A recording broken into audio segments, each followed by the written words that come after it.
बिस्मिल्लाहिर्रहमानिर्रहीम। ला इलाहा इल्लल्लाहु मुहम्मदुर रसूलुल्लाह सल्लल्लाहु अलैहि वसल्लम। Dear champions, how are you?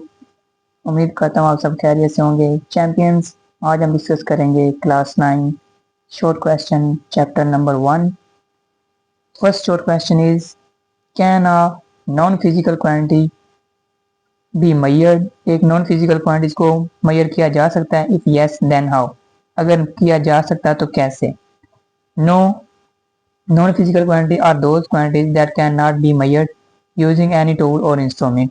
Non physical quantities वो वाली होती हैं जिनको कोई भी टूल या इंस्ट्रूमेंट इस्तेमाल करके हम उनको मेजर कर सकते हैं। These quantities can be described qualitatively और compared using some predefined criteria, increase or thought or through survey techniques.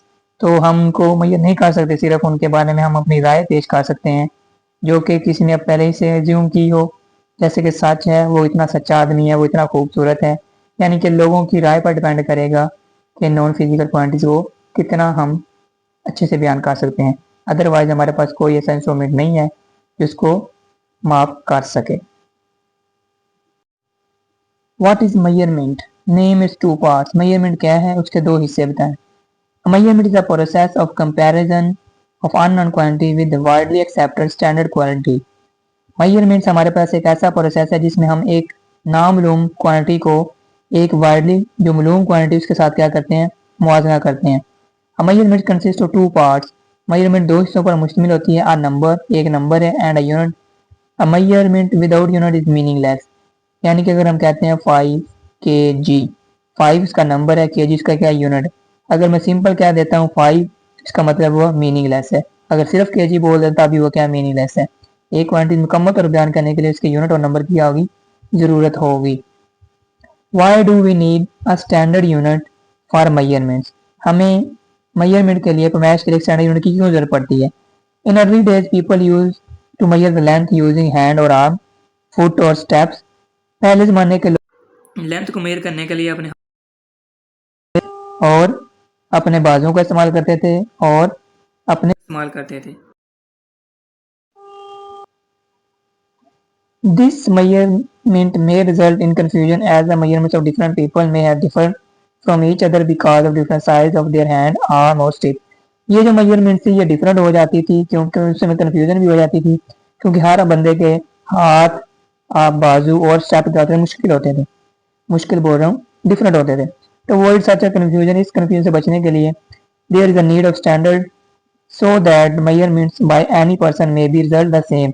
अब कोई मर्जी बंदा मेजरमेंट्स कर ले तो उसके लिए हमें क्या लागू कर दिया, स्टैंडर्ड यूनिट लागू कर दिए।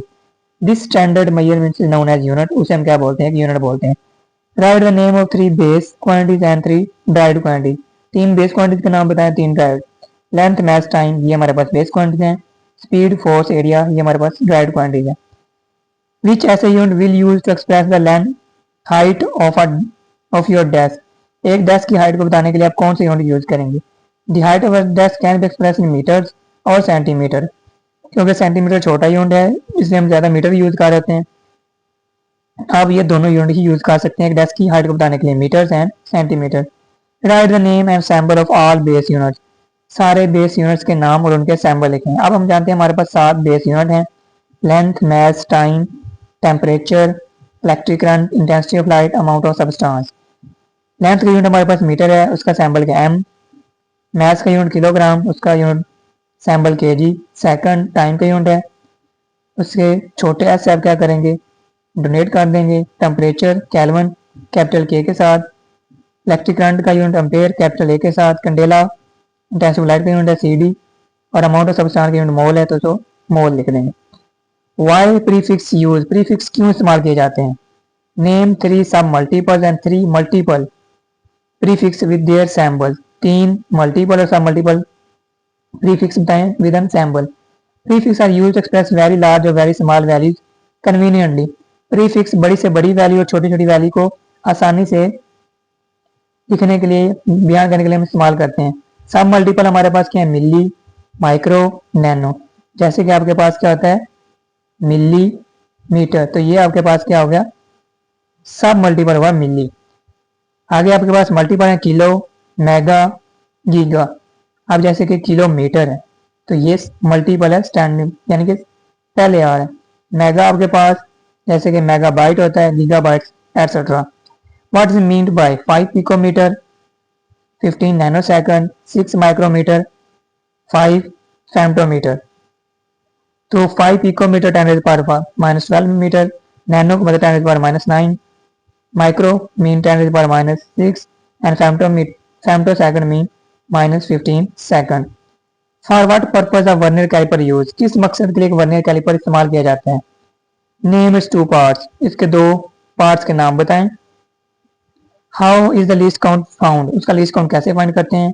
What is mean by zero error, और जीरो एरर से क्या मुराद है।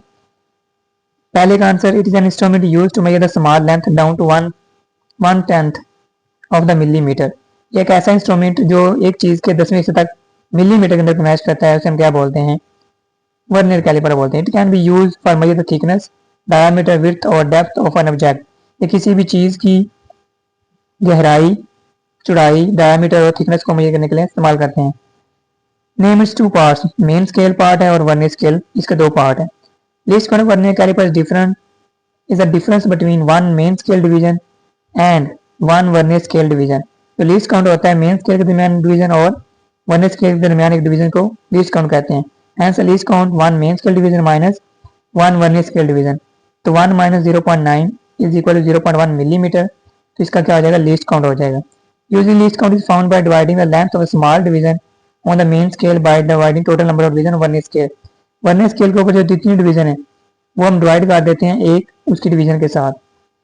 If on joining jars of vernier calipers, zeros of the main scale and vernier scale do not exactly coincide with each other, then there is an error in instrument called zero error। अगर vernier scale और main scale को मिलाने से उनके दरमियान आपस में gap आ जाए तब उसके दरमियान क्या होता है, जीरो, एक एरर आ जाएगा, उसे हम क्या बोलेंगे, जीरो एरर।